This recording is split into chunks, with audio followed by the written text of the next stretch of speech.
প্রিয় দর্শক, রমজান মাসে শয়তান কোথায় যায়, তাকে কিভাবে বন্দী করা হয়? একবার ভাবুন তো সেই দৃশ্যটি।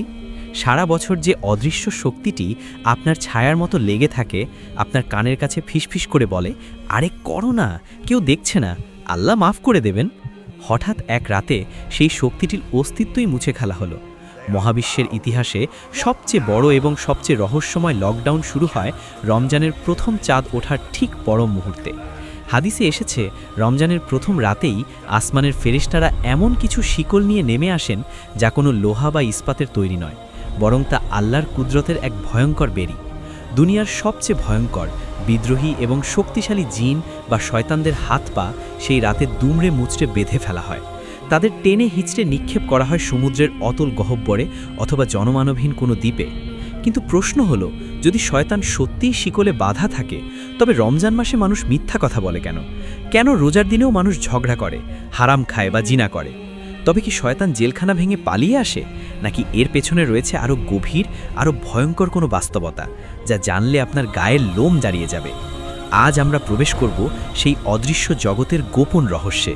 কিভাবে আসমানের দরজাগুলো খুলে যায় আর শয়তানদের ঠিক কিভাবে, কোথায় বন্দি করে রাখা হয়। রাসূলুল্লাহ সাল্লাল্লাহু আলাইহি ওয়াসাল্লাম ইরশাদ করেছেন, যখন রমজান মাস আসে তখন জান্নাতের দরজাগুলো খুলে দেওয়া হয়, জাহান্নামের দরজাগুলো বন্ধ করে দেওয়া হয় এবং শয়তানদের শিকল দিয়ে বেঁধে ফেলা হয়। সহিহ বুখারী। আমরা ছোটবেলা থেকেই এই হাদিসটি শুনে আসছি। প্রতি বছর রমজান আসে, আমরা রোজা রাখি, আবার ঈদও আসে। আমরা কি কখনো ভেবে দেখেছি মহাবিশ্বের মালিক আল্লাহ রব্বুল আলামিন এই মাসটিকে কেন এত স্পেশাল বা বিশেষ করলেন? যুদ্ধের ময়দানে যেমন শত্রুর হাত পা বেঁধে দিলে লড়াই করা সহজ হয়, ঠিক তেমনি আল্লাহ রমজান মাসে আমাদের সবচেয়ে বড় শত্রু ইবলিস এবং তার শক্তিশালী দোসরদের সম্পূর্ণ নিষ্ক্রিয় করে দেন। দৃশ্যটি কল্পনা করার চেষ্টা করুন। শ্রাবণ মাসের সেই সূর্যটি যখন পশ্চিম আকাশে লাল আভা ছড়িয়ে ডুবে যায়, তখন দুনিয়ার মানুষ ইফতার বা সাহারি বাজার নিয়ে ব্যস্ত থাকে। কিন্তু ঠিক সেই মুহূর্তে আমাদের মাথার উপরে 7 আসমানে ঘটে যায় এক বিশাল পরিবর্তন। আরশে আজিমে এক সাজ হাঁপ পড়ে যায়, যে জাহান্নাম সারা বছর তার ভয়ঙ্কর গর্জন দিয়ে পাপীদের গ্রাস করার জন্য অপেক্ষা করে। রমজানের চাঁদের সাথে সাথে তার 7টি দরজা সশব্দে বন্ধ হয়ে যায়। আগুনের সেই তীব্রতা কমে আসে। জাহান্নামের পাহারাদার ফেরেশতা মালিক আলাইহিসসালামকে নির্দেশ দেওয়া হয়, হে মালিক, আমার রোজাদার বান্দাদের সম্মানে এই মাসে আগুনের শ্বাস রোধ করে দাও। অন্যদিকে জান্নাতের 8টি দরজা, যা রহমতে পরিপূর্ণ, তা সম্পূর্ণ উন্মুক্ত করে দেওয়া হয়। জান্নাতকে নতুন করে সাজানো হয় শুধুমাত্র আপনাকে, আমাকে, আমাদের মতো গুনাহগার বান্দাদের স্বাগত জানানোর জন্য। কিন্তু এই সব কিছুর মাঝে সবচেয়ে কৌতূহল জাগানিয়া এবং রহস্যময় বিষয়টি হলো শয়তানকে বন্দী করা। এটা কি কেবলই রূপক বা মেটাফোর, নাকি বাস্তবেই তাদের হাতে পায়ে শিকল পরানো হয়? আর যদি পড়ানো হয়, তবে আমাদের নফস বা প্রবৃত্তি কেন শান্ত হয় না? কেন আমরা পাপ থেকে পুরোপুরি ফিরতে পারি না? এই প্রশ্নের উত্তর খোঁজার জন্য আমাদের এখন আরও গভীরে প্রবেশ করতে হবে। রমজানের চাঁদ দেখার মুহূর্তটি দুনিয়ার মানুষের কাছে আনন্দের হতে পারে, উৎসবের হতে পারে, কিন্তু শয়তানের জগতের জন্য, জিন জাতির অবাধ্য অংশের জন্য এটি এক মহা বিপর্যয় বা ক্যাটাস্ট্রফি। হাদিসে রাসূল সাল্লাল্লাহু আলাইহি ওয়াসাল্লাম খুব স্পষ্টভাবে বলেছেন, রমজানের প্রথম রাতেই এই ঘটনা ঘটে, অর্থাৎ দেরি করা হয় না। চাঁদ ওঠার সংবাদ পৃথিবীতে পৌঁছানোর আগেই আসমানে এর অ্যাকশন শুরু হয়ে যায়। কল্পনা করুন, অদৃশ্য জগতে এক বিশাল তোলপড় শুরু হয়েছে। যে মারিদ বা বিদ্রোহী জিনরা আসমানের কাছাকাছি গিয়ে গোপন সংবাদ শোনার চেষ্টা করত, যারা জাদুকরদের সাহায্য করত এবং মানুষকে বড় বড় গুনাহে লিপ্ত করত, হঠাৎ তাদের ক্ষমতা অকার্যকর হতে শুরু করে, যেন তাদের পাওয়ার সাপ্লাই বন্ধ করে দেওয়া হয়েছে। তারা অনুভব করতে পারে এক অদৃশ্য শক্তি তাদের ঘিরে ফেলছে। তারা পালাতে চায়, কিন্তু পালানোর কোনো পথ নেই। আল্লাহর আদেশে ফেরেশতারা বিশেষ এক ধরনের শিকল বা বেড়ি নিয়ে নেমে আসেন। মুহাদ্দিসিনে কেরামদের মতে এই শিকলগুলো সাধারণ কোনো বস্তু নয়। ইমাম ইবনে হাজার আসকালানি রাহিমহুল্লাহ ফাথুল বাড়িতে উল্লেখ করেছেন, ফেরেশতারা শয়তানদের হাত ও পা গলার সাথে পেঁচিয়ে বেঁধে ফেলে। এই শিকলগুলো হতে পারে নূরের তৈরি, যা অন্ধকারকে তৈরি শয়তানকে জ্বালিয়ে দেয়, অথবা এগুলো হতে পারে জাহান্নামের আগুনের তৈরি, যা শয়তানদেরও কষ্ট দেয়। আল্লাহ আগুনের তৈরি হলেও আল্লাহ জাহান্নামের আগুনকে তাদের জন্য শাস্তিস্বরূপ করেছেন। তাদের গলায় ত্বক বা বেড়ি পরানো হয়, হাতে হাতকড়া বা আগালাল পরানো হয়। হাদিসের শব্দ হলো সুফফিদাত, অর্থাৎ খুব শক্তভাবে আষ্টেপিষ্টে বাঁধা হয়, যাতে তারা নড়াচড়া না করতে পারে। যে ইবলিস বা তার চেলারা সারা বছর দম্ভ ভরে দুনিয়ার এ প্রান্ত থেকে ও প্রান্তে ঘুরে বেড়াত। মানুষকে পথভ্রষ্ট করার জন্য মিটিং করত, স্ট্র্যাটেজি সাজাত। তারা এখন সম্পূর্ণ অসহায়। তাদের আর্তনাদ শোনার মতো ক্ষমতা মানুষের নেই, কিন্তু রুহানি জগৎ সেই কম্পন অনুভব করতে পারে। এই রাতে আসমান থেকে এক বিশেষ প্রশান্তি বা সাকিনা নাজির হয়, যার কারণে এমনকি বন্য পশু পাখিরাও এক ধরনের নিস্তব্ধতা অনুভব করে। মহাবিশ্ব প্রস্তুত হয় তার স্রষ্টার ইবাদতের জন্য। এটি যেন এক মহাজাগতিক অপারেশন, যেখানে আল্লাহ তার বান্দাদের বিজয়ের জন্য সব প্রস্তুতি সম্পন্ন করে রাখেন। এখন সবচেয়ে বড় প্রশ্ন হলো, এই কোটি কোটি শয়তানকে বেঁধে কোথায় রাখা হয়? তাদের জেলখানাটা কোথায়? রাসূল সাল্লাল্লাহু আলাইহি ওয়াসাল্লামের কিছু হাদিসের ব্যাখ্যা এবং সাহাবীদের আসার বা উক্তি থেকে জানা যায়, বিদ্রোহী শয়তানদের শিকল দিয়ে বেঁধে সমুদ্রের গভীর তলদেশে নিক্ষেপ করা হয়। কিন্তু কেন সমুদ্র? ইসলামী বিশ্বাস ও হাদিস অনুযায়ী ইবলিসের সিংহাসন পানির উপর অবস্থিত। সহি মুসলিমে জাবের রাদিয়াল্লাহু থেকে বর্ণিত হাদিসে রাসূল সাল্লাল্লাহু আলাইহি ওয়াসাল্লাম বলেছেন, ইবলিস পানির উপর তার সিংহাসন পাতে। তাই অনেক আলেম মনে করেন সমুদ্রের গভীরতা শয়তানের আবাসস্থল ও শক্তির কেন্দ্র, আর রমজানে আল্লাহ তাদের সেই শক্তির কেন্দ্রকেই তাদের কারাগারে পরিণত করেন।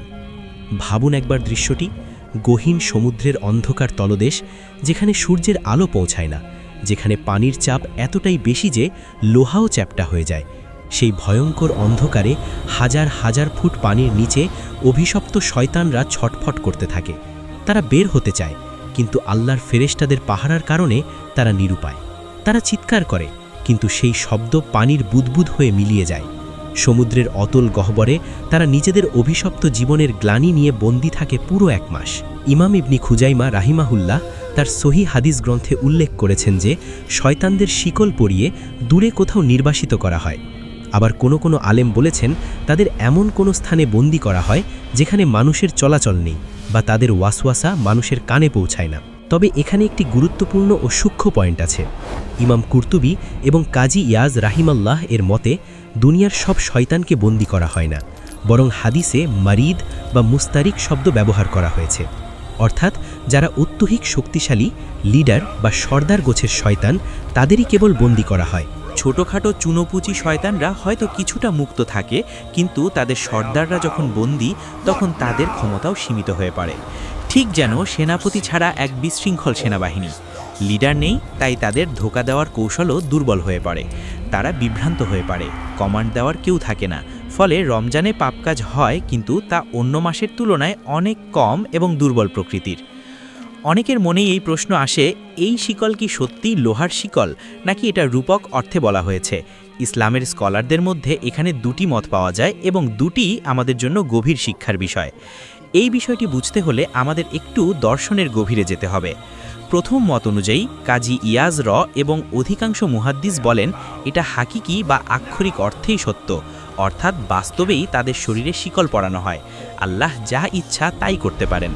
অদৃশ্য জগতের নিয়ম আমাদের দুনিয়ার ফিজিক্স বা কেমিস্ট্রির নিয়মে চলে না। সেখানে শিকল পড়ালে তাদের ক্ষমতা লুপ্ত হয়, এটাই আল্লাহর বিধান। আল্লাহ যেমন হজরত ইউনুস আলাইহিসসালামকে মাছের পেটে জীবিত রাখতে পারেন, ইব্রাহিম আলাইহিসসালামের জন্য আগুনকে ঠান্ডা করতে পারেন, তেমনি তিনি শয়তানকে অদৃশ্য শিকলে বাঁধতেও পারেন। আমাদের চোখ তা দেখে না মানে এই নয় যে তা সত্য নয়। দ্বিতীয় মতটি আরও ইন্টারেস্টিং এবং আধ্যাত্মিক। শাহ অলিউল্লাহ দেহলভির মতো দার্শনিক আলেমগণ বলেন, রমজানে যখন মানুষ রোজা রাখে, দিনভর ক্ষুধার্ত থাকে, কোরআন তেলাওয়াত করে এবং আল্লাহর জিকিরে মগ্ন থাকে, তখন মুমিনের শরীরে এবং আত্মায় নূরের এক আভা তৈরি হয়। শয়তান আগুনের তৈরি, আর ইবাদাত হলো নূর বা আলো। এই নূরের আভাই শয়তানের জন্য শিকল হয়ে দাঁড়ায়। বিষয়টি এভাবে ভাবুন, রসুল সাল্লাল্লাহু আলাইহি ওয়াসাল্লাম বলেছেন, শয়তান মানুষের ধমনীতে রক্তের মতো চলাচল করে, তাই তোমরা ক্ষুধা ও তৃষ্ণার মাধ্যমে শয়তানের পথকে সংকুচিত করো। বুখারী ও মুসলিম। একজন মানুষ যখন রোজা রাখে, তার শিরা উপশিরায় রক্ত চলাচল স্বাভাবিক ও ধীর হয়, তার কুপ্রবৃত্তি বা কামভাব কমে আসে। এই শারীরিক ও আত্মিক অবস্থা শয়তানের জন্য এক প্রকার জেলখানা। শয়তান চাইলেও রোজাদার ব্যক্তির হৃদয়ে প্রবেশ করতে পারে না, কারণ সেখানে ক্ষুধার কষ্ট এবং আল্লাহর ভয় পাহারাদার হিসেবে দাঁড়িয়ে আছে। অর্থাৎ আপনার ক্ষুধাই শয়তানের জন্য শিকল। আপনি যত বেশি আল্লাহমুখী হবেন, শয়তান তত বেশি বন্দী থাকবে। আর যদি আপনি রোজা রেখেও মিথ্যা বলেন, গান শোনেন, তবে সেই শিকল আপনি নিজেই ঢিলা করে দিচ্ছেন। রমজানের আরেকটি অলৌকিক ও লোমহর্ষক দৃশ্য হল জাহান্নামের দরজা বন্ধ হওয়া। জাহান্নাম, যার আগুন দুনিয়ার আগুনের চেয়ে 70 গুণ বেশি শক্তিশালী। আল্লাহ পবিত্র কোরআনে বলেছেন জাহান্নাম রাগে ফুঁসতে থাকে। সে প্রায় ফেটে পড়ার উপক্রম হয় যখন কোনো কাফেরকে সেখানে ফেলা হয়। সারা বছরই জাহান্নাম তার ভয়ঙ্কর গর্জন দিয়ে আল্লাহর কাছে ফরিয়াদ করে, হে রব্বুল আলামিন, আমাকে পাপী বান্দাদের গ্রাস করতে দাও, আমার পেট খালি, আমাকে আরও খাবার দাও। কিন্তু রমজানের প্রথম রাতে এক আশ্চর্য ঘটনা ঘটে। আল্লাহ জাহান্নামকে শান্ত হওয়ার কঠোর আদেশ দেন। তার 7টি দরজা জাহান্নাম, লাজা, হুতামা, সাইর, সাকার, জাহিম এবং হাবিয়া এক এক করে বন্ধ করে দেওয়া হয়। বিশাল বিশাল লোহার কপাটগুলো যখন বন্ধ হয় তখন এক গুমট নিস্তব্ধতা নেমে আসে। জাহান্নামের পাহারাদার ফেরেশতা মালিক আলাইহিসসালামের কঠোর চেহারাতেও হয়তো এই মাসে কিছুটা প্রশান্তি দেখা যায়। এর আধ্যাত্মিক অর্থ হল এই মাসে আল্লাহ তার বান্দাদের ক্ষমা করার জন্য এতটাই উন্মুখ থাকেন যে তিনি শাস্তির দুয়ার নিজেই আটকে রেখেছেন, যেন বান্দা চাইলেও সহজে জাহান্নামে যেতে না পারে। পরিবেশটাই এমন করে দেওয়া হয় যে পাপের উত্তাপ কমে যায় এবং ক্ষমার স্নিগ্ধ বাতাস বইতে থাকে। চিন্তা করুন আল্লাহর দয়া কত বিশাল। তিনি যেন বলছেন, হে আমার বান্দা, আমি জাহান্নামের দরজা বন্ধ করে চাবি রেখে দিয়েছি, তোরা আমার কাছে ফিরে আয়, আমি তোদের মাফ করে দেব। এই মাসে জাহান্নামের আগুন তার তেজ হারায়, তাপ কমে যায়, যাতে রোজাদার বান্দারা কবরে বা দুনিয়াতে এক ধরনের আধ্যাত্মিক শীতলতা অনুভব করতে পারে। এই দরজা বন্ধ হওয়ার বিষয়টি আমাদের জন্য এক বিশাল সুযোগ, কারণ দরজা বন্ধ মানেই হলো ভেতরে ঢোকার পথ রুদ্ধ। আল্লাহ চান না আমরা সেখানে যাই। আল্লাহ চান যেন আমরা এই মাসে নিজেদের গুনাহের বোঝা নামিয়ে ফেলি। জাহান্নাম বন্ধ থাকার অর্থ হলো আল্লাহর ক্রোধ এখন শান্ত, এখন শুধুই তার দয়া বা রহমতের রাজত্ব চলছে। ঠিক এর বিপরীত এবং মনোকারা ঘটনা ঘটে জান্নাতে। রমজানের চাঁদ ওঠার সাথে সাথেই জান্নাতের প্রধান রক্ষী রিদওয়ান আলাইহিসসালামকে নির্দেশ দেওয়া হয় জান্নাতের 8টি দরজাই খুলে দেওয়ার জন্য, বিশেষ করে রাইয়ান নামক দরজাটি, যা শুধুমাত্র রোজাদারদের জন্য ভিআইপি এন্ট্রান্স হিসেবে কাজ করবে। রাইয়ান শব্দের অর্থই হলো যা তৃষ্ণা মেটায়। দুনিয়ায় যারা আল্লাহর জন্য তৃষ্ণার্ত ছিল, পরকালে তারা এই দরজা দিয়ে ঢোকার সাথে সাথেই এমন পানীয় পান করবে যে অনন্তকালের জন্য তাদের তৃষ্ণা মিটে যাবে। হাদিসে এসেছে, জান্নাত বছরের শুরু থেকে শেষ পর্যন্ত রমজান মাসের জন্য অপেক্ষা করতে থাকে এবং নিজেকে সাজাতে থাকে। যেমন কোনো বিয়ের অনুষ্ঠানে কনেকে সাজানো হয় বা রাজপ্রাসাদকে সাজানো হয়, ঠিক তেমনি রমজানে জান্নাতকে সাজানো হয়। জান্নাতের হুরেরা, জান্নাতের গাছপালা, নদীনালা সবাই নতুন রূপে সজ্জিত হয়। জান্নাতের পাখিরা নতুন সুরে গান গাইতে শুরু করে। রমজানের প্রতি রাতে জান্নাত আল্লাহকে মিনতি করে বলে, হে আল্লাহ, এই মাসে তোমার বান্দাদের মধ্যে থেকে আমার জন্য অধিবাসী নির্ধারণ করে দাও। জান্নাতের দরজা খোলার অর্থ হল নেক আমল কবুল হওয়ার পথ সহজ হয়ে যাওয়া। আপনি সামান্য একটু ভালো কাজ করলেই তা বিদ্যুৎ গতিতে আল্লাহর আরশে পৌঁছে যায় এবং জান্নাতে আপনার জন্য প্রাসাদ তৈরি হতে থাকে। এই মাসে আরশের নিচ থেকে এক বিশেষ বাতাস প্রবাহিত হয়, যার নাম মুসিরাহ। তখন রিদওয়ান আলাইহিসসালাম বলেন, আজ রমজানের প্রথম রাত। এই মাসে প্রতিটি ভালো কাজের বদলা 70 গুণ থেকে 700 গুণ পর্যন্ত বাড়িয়ে দেওয়া হয়। জান্নাত যেন হাত বাড়িয়ে আপনাকে ডাকছে। আসমানের দরজা খোলার মানে হলো আপনার দোয়া কবুল হওয়ার পথে আর কোনো বাধা নেই, আপনি চাইলেই আল্লাহ দেবেন। এবার আমরা সেই কঠিন এবং লজিক্যাল প্রশ্নে আসি, যা আমাদের সবার মনে ঘুরপাক খায়। শয়তান যদি বন্দীই থাকে, তবে আমরা পাপ করি কেন? মানুষ কেন রোজার দিনেও গীবত করে? কেন ঘুষ খায়? কেন অশ্লীল ভিডিও দেখে? তবে কি হাদিসটি নাউজুবিল্লাহ ভুল? না, কখনোই না। এর উত্তর লুকিয়ে আছে আমাদের নফস বা রিপুর মধ্যে। আরেকটি অত্যন্ত গুরুত্বপূর্ণ বিষয় হল কারিন। প্রতিটি মানুষের সাথে জন্মের পর থেকেই একটি শয়তান বা জিন সঙ্গী থাকে, যাকে কারিন বলা হয়। অনেক আলেমদের মতে রমজান মাসে বড় বড় শয়তানদের বন্দী করা হলেও এই কারিন বা ছোট শয়তান পুরোপুরি বন্দী হয় না। তার ক্ষমতা কমে যায়, সে দুর্বল হয়ে পড়ে, কিন্তু সে পুরোপুরি বন্দী হয় না। সে আপনার সাথেই থাকে এবং সুযোগ পেলেই আপনাকে কুমন্ত্রণা দেয়। এছাড়া আছে আমাদের হ্যাবিট লুপ বা অভ্যাসের দাসত্ব। আধুনিক বিজ্ঞান বলে একটা কাজ টানা 21 দিন বা 40 দিন করলে সেটা অভ্যাসে পরিণত হয়। আমরা 11 মাস ধরে গুনাহের প্র্যাকটিস করেছি। সকালবেলা ফোন হাতে নেওয়া, চোখের গুনাহ করা, গীবত করা, এগুলো আমাদের ব্রেনের নিউরনে গেঁথে গেছে। এখন রমজানে হুট করে সেটা বন্ধ করা কঠিন হয়ে দাঁড়ায়।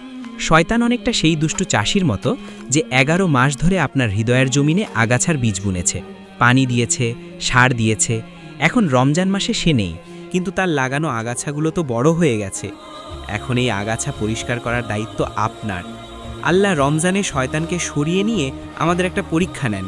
দেখো বান্দা, আমি তোমার প্রধান শত্রুকে সরিয়ে নিলাম, এখন আমি দেখতে চাই তুমি আসলে কাকে ভালোবাসো, আমাকে নাকি তোমার নফসকে। রমজানে যদি আমরা পাপ করি তবে বুঝতে হবে এই পাপের জন্য শয়তান দায়ী নয়, দায়ী আমি নিজে। আয়নার সামনে দাঁড়িয়ে নিজেকে প্রশ্ন করার এটাই সেরা সময়। এই মাসেও যদি পরিবর্তন না হতে পারি তবে শয়তান মুক্ত হওয়ার পর আমাদের অবস্থা কতটা করুণ হবে তা সহজেই অনুমেয়।